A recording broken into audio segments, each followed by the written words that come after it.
2024 లేదా 25లో డిగ్రీ లేదా బీటెక్ చదివారా? సాఫ్ట్‌వేర్ జాబ్ కోసం ఎదురు చూస్తున్నారా? అయితే కోడ్ జ్ఞాన్ 100 డేస్ కోర్సులో చేరండి. జాబ్ సాధించండి.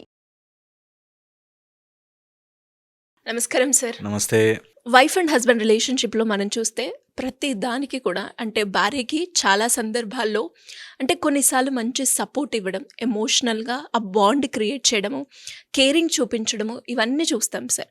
కానీ కొన్ని సందర్భాల్లో అస్సలు పట్టించుకోకుండా, రెస్పాన్స్ లేకుండా, అసలు ఈవిడ ఒకటుంది అనేది గుర్తు లేకుండా బిహేవ్ చేస్తూ ఉంటారు. అలాంటి సందర్భాల్లో అంటే ఇతను మంచోడా? కాదా? కరెక్టేనా? కాదా? అనుకున్నది తప్పా? అని ఇలాంటి ఆలోచనలు వైఫ్‌కి క్రియేట్ అవ్వడం మనం చూస్తూ ఉంటాం. అంటే ఎప్పుడైతే ఒక స్టేజ్‌లో ఈడు మంచోడా? కాదా? అన్న కన్‌ఫ్యూజన్ స్టేట్ ఉంటది కదా సార్! దాని నుంచి ఎలా బయటపడాలి? అది క్లారిటీ తెచ్చుకోవాలా? వద్దా? చాలా ఇంపార్టెంట్. ఒక వైఫ్‌కి ఎప్పుడన్నా అట్లా అనిపించినప్పుడు చాలా, చాలా ఇంపార్టెంట్ బేసిక్. నేను ఏ పొజిషన్ నుంచి ఆలోచిస్తున్నాను అన్నది ఇంపార్టెంట్. అంటే ఒక అథారిటీగా నాకు అన్నీ తెలిసిపోవాలి. అతను మంచివాడా? కాదా? నేను అనలైజ్ చేసి స్టాంప్ ఎయ్యాలి అనే మైండ్ సెట్‌తో కనుక ఆలోచిస్తే you will become more officer type.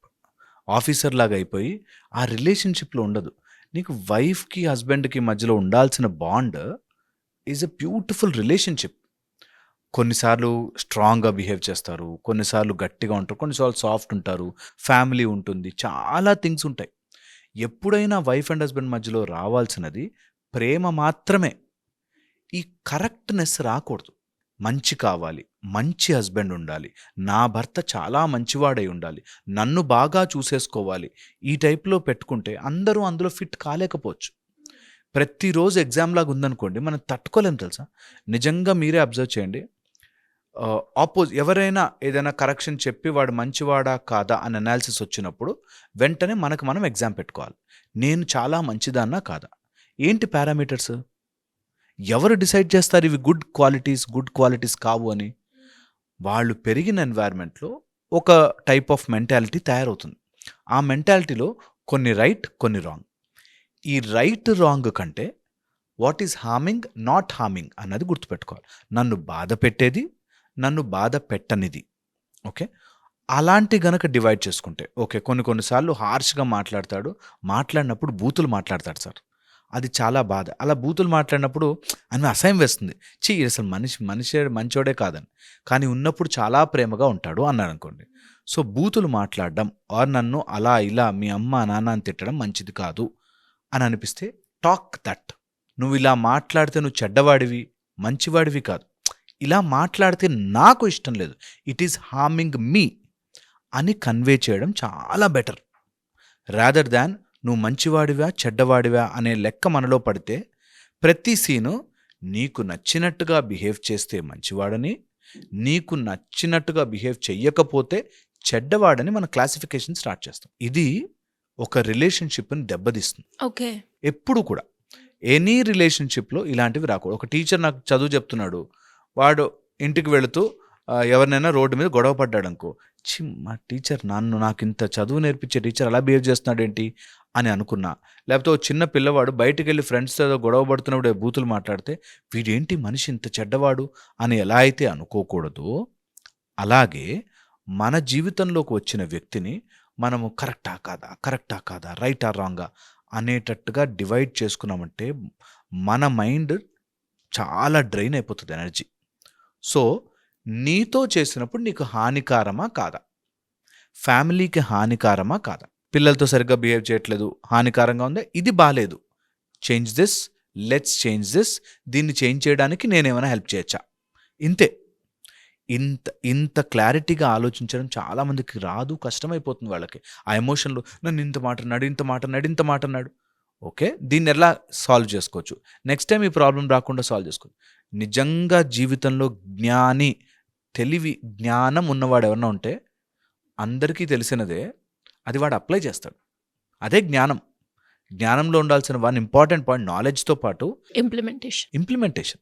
So, అలాగే నిజంగా నీ లైఫ్ సాల్వ్ కావాలి అనుకుంటే you should do the small thing that నేను ఎప్పుడైనా ఇట్లాంటి గొడవ వచ్చినప్పుడు అందులో హార్మ్‌ఫుల్‌గా మాట్లాడినవి, గొడవ జరిగినది, ప్రాబ్లమ్ అయినవి తీసుకుని వాటిని ఎలా సాల్వ్ చేయొచ్చని అడిగి డిస్కస్ చేస్తా. కొంచెం అరుస్తాడు, కొంచెం కష్టపడతాడు, కొంచెం ఇబ్బంది పెడుతుంది, ఎలాగైనా సరే but first we will solve it అన్నది ఇంపార్టెంట్. అప్పుడు ఏమైపోయింది, మొత్తం ఈక్వేషన్ వీడు మంచోడా చెడ్డోడా కాకుండా కొన్ని ఆస్పెక్ట్స్ ఎందుకు ఇట్లా బిహేవ్ చేస్తున్నాడు, దాన్ని ఎలా కరెక్ట్ చేయొచ్చు. సో సొల్యూషన్ వైపు అడుగులు వేస్తాం. లేదంటే నువ్వు అట్లా చేసినప్పుడు మంచోడివి కాదు, ఇట్లా చేసినప్పుడు మంచోడివి, పొద్దున 6 గంటలకు లేస్తే మంచివాడివి, 4 గంటలకు లేస్తే చెడ్డవాడివి, ఈ టైప్లో you will create a pattern. అందులో ఇరుకుతుందా లేదా, అందులో వస్తుందా లేదా అనే దాంట్లో కన్ఫ్యూజ్ అయిపోతాం. You constantly end up in trouble. So చాలా రిలేషన్షిప్లో ఉన్నప్పుడు అది సోర్గా మారినప్పుడు కష్టం, but do this. Okay. Second, నీ హస్బెండ్ మంచోడా కాదా తెలియాలి అంటే ఇంకా కొన్ని టెస్ట్లు మీరు అలా పెట్టుకోవాలి, నిజంగా తేల్చుకోవాలి అనుకుంటే డూ ఇట్ బిఫోర్ మ్యారేజ్. నువ్వు సెలెక్ట్ చేసుకునే ముందే బిఫోర్ మ్యారేజ్ చేసుకోవాలి, విత్ రైట్ ఆర్ రాంగ్ అని. మనం ఒక వీడియో కూడా చేసాం 6-7 పాయింట్స్తో, వేర్ ఇలా కనుక క్వాలిటీస్ ఉంటే సెలెక్ట్ చేసుకోండి. ఎస్. అందులోపల వెరీ ఇంపార్టెంట్ వాళ్ళ ఎమోషనల్ స్టెబిలిటీ, ఎమోషనల్ టాలరెన్స్, తర్వాత ఫైనాన్షియల్ స్టెబిలిటీ, ఇలాంటివి చాలా ఇంపార్టెంట్ చూసుకోవడం. అది బిఫోర్. ఆఫ్టర్ వచ్చాక ఇంకా కరెక్షన్లు చేయడం, యు ఆర్ నాట్ జడ్జ్. అక్కడ నువ్వు కూర్చొని కరెక్షన్లు చేసి తీర్చిదిద్దుకోవాలి, కాపురాలు తీర్చిదిద్దుకోవాలి, ఈ టైప్లో సినిమాటిక్గా ఎమోషనల్స్ ఉండవు. ఒక్కో రోజు ఒక్కో బిహేవియర్లా ఉంటుంది. ఆ బిహేవియర్ని కరెక్ట్ చేసుకుంటూ వెళ్ళడం ఒక ఆస్పెక్ట్. ఓకే. లేదు నేను నాకు కరెక్ట్ చేసే టైం లేదు, you focus on your growth. చాలా సింపుల్, లైఫ్ ఈజీగా డివైడ్ చేసుకోవచ్చు. బట్ అది చెయ్యము. ఆ ఎమోషన్లో పడిపోయి ఇలా ఉండాలి, అలా ఉండాలి, ఇలా ఉండాలి, కొన్నిసార్లు అనుకున్నట్టుగా జరగవు. నేను మీకు ఈ పాయింట్ ఎవరైనా సరే చూస్తుంటే చెప్తాను, వాట్ యు ఫియర్ అది మీ జీవితంలోకి వస్తుంది.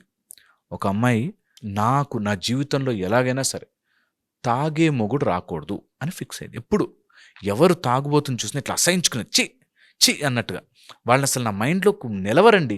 చిన్నప్పటి నుంచి నాకు తాగే హస్బెండ్ రాకూడదు అనుకున్నాను.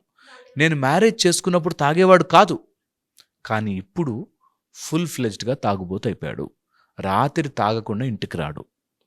వాట్ యు ఫియర్నో నీ లైఫ్లోకి వచ్చేస్తుంది, ఇట్లా గుంజుకుంటావు. ఇలా రిపీటెడ్గా ఆలోచించి ఇలా లైఫ్లోకి గుంజేసుకుంటావు. అందుకని అలాంటివి మైండ్లోకి వచ్చినప్పుడు పుష్ దెమ్ అసైడ్.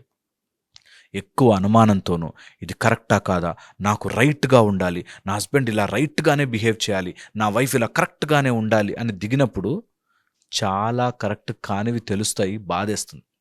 అందుకని మన జీవితం, మనం ప్రయాణము చేస్తున్నాము ఒక వెహికల్లో, ఒక కారులో ఇద్దరు వెళుతున్నారనుకోండి, ఇద్దరిది ప్రయాణమే అని గుర్తుపెట్టుకోవాలి.